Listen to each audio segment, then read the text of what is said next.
युवकांना आणि गड किल्ल्यांवर येणाऱ्या सर्वांना माझी एकच विनंती आहे की आपण शक्यतो वारसा जपण्याचं काम करावं, वारसा खराब करण्याचं काम करू नका।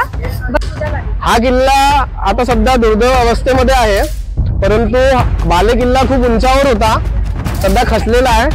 मी अंदर जाण्याचा प्रयत्न करतो। हा भुयार नाही म्हणता येत, खचल्यामुळे भुयार सारखं दिसत आहे, पण हा गेट होता आणि हा मागच्या दिशेने निघते। तर तुम्ही माझ्या सोबत या। तर आहे ती वास्तू पण जर पडली तर मग काय वरती फक्त डोंगर राहील, नुसतं मातीचे ढिगारे होतील मग। आणि आता ह्या इथं म्हणजे खूप चांगल्या अवस्थेमध्ये अवशेष शिल्लक आहेत। पहिला बुरुज म्हणजे पहिला जे स्टॉप आहे जिथं सर्व लोक ऑलमोस्ट सुरुवात झालेली आहे स्वच्छता मोहीमला। बाय रायगडातर्फे जे स्वच्छता मोहीम प्रत्येक गड किल्ल्यावर राबवते विदर्भातल्या मोस्टली, तर सुरुवात झालेली आहे। पहिला स्टॉप आहे बुर्ज, ज्याला बुर्ज पहिला स्टॉप असं म्हणतात। बुर्ज, त्या बुर्जची सर्व साफसफाई होत आहे इथे। अजून थोडा हातभार लावू, थोड्याच वेळात तिथं सर्व बैठक पाणी वगैरे सर्व पुन्हा अजून या मोहिमेला अजून समोर आहेत अंबागड किल्ला अजून एवढा झालेला आहे, अजून समोर आहेत, तर पुढे आपण पाहू। तर तोपर्यंत आपण साफसफाईला लागू आता।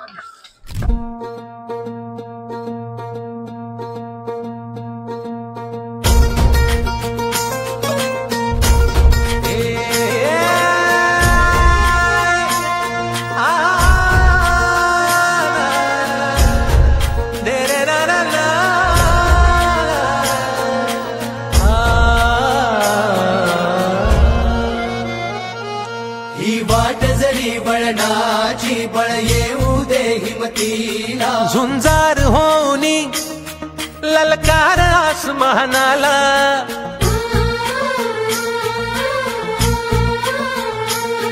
लावणी कपाळी माती घ्यायचे पक्ष तिच्या पाठी, हुंकार भरारीसाठी पेटू दे मनाच्या वाती।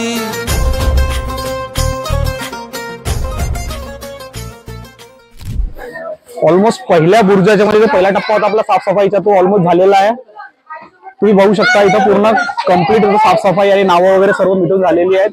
आता आपण दुसऱ्या टप्प्याला सुरुवात करणार आहोत। इथून आपला दुसरा टप्पा समोर आहे आता। चला तर मग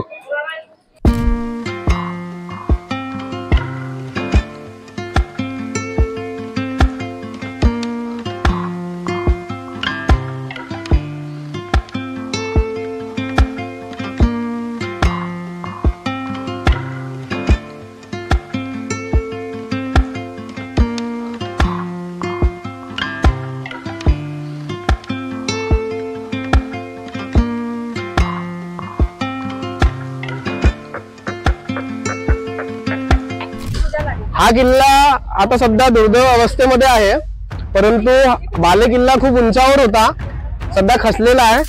मी अंदर जाण्याचा प्रयत्न करतो। हा भुयार नाही म्हणता येत, खचल्यामुळे भुयार सारखं दिसत आहे, पण हा गेट होता आणि हा मागच्या दिशेने निघते। तर तुम्ही माझ्या सोबत या।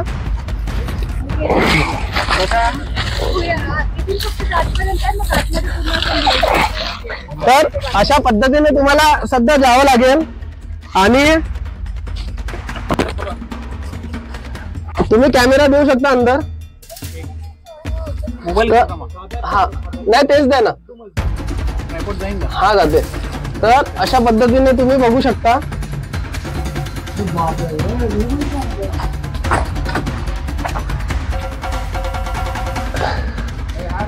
तर अशा पद्धतीने तुम्ही बाहेर येऊ शकता।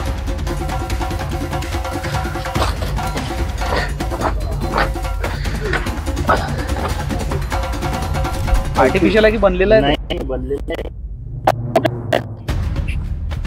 फोटो पाहू दे बरं, त्यावर फोटो माहिती टाका बरं एखादं याच्यात मारायचं। या इकडे पाणी आहे, तुम्ही पाण्यावर उभे आहे। अच्छा, म्हणजे हे वरचं लेअर आहे त्याच्यावरचं, खाली पाणी आहे तिथं, खोल पण असेल ते भरपूर कारण जेवढं पाणी आहे त्याच्या हिशोबात वाटत आहे की। तर बाहुली विहीरचं दोन काम होतं, एक म्हणजे पाणी साठवणे, दुसरं म्हणजे त्यावेळेचा एअर कंडिशनर रूम। अशा पद्धतीच्या बाहुली विहीरच्या आतमध्ये जेव्हा हे प्रमाण खाली जाते तर वेगवेगळ्या रूम्स असायच्या। अकॉर्डिंग टू इंजिनिअरिंग गरम हवा त्या पाण्याला टच करून त्या कंडेन्स होऊन थंड व्हायचा आणि त्या रूम्स मध्ये जायचा, असं त्याचं ते स्ट्रक्चर होतं।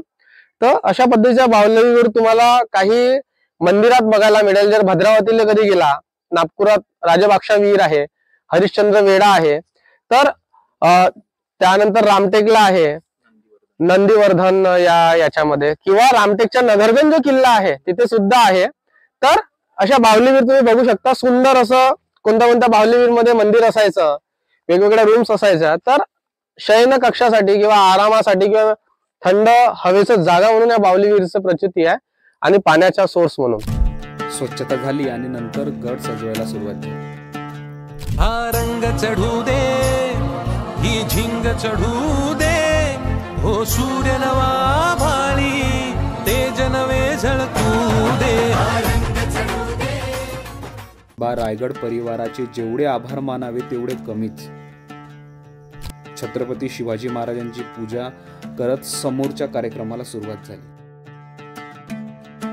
श्रीधरदादांनी सर्व पाहुण्यांचे, मावळे, संपूर्ण टीमचे मनशहा पुष्पगुच्छ शब्दसुमनाने स्वागत केले आणि नंतर गुरुकृपा आखाडा, शिवशक्ती आखाडा यांचे शिवकालीन युद्धकलेचे प्रात्यक्षिक करून कार्यक्रमाची सांगता झाली.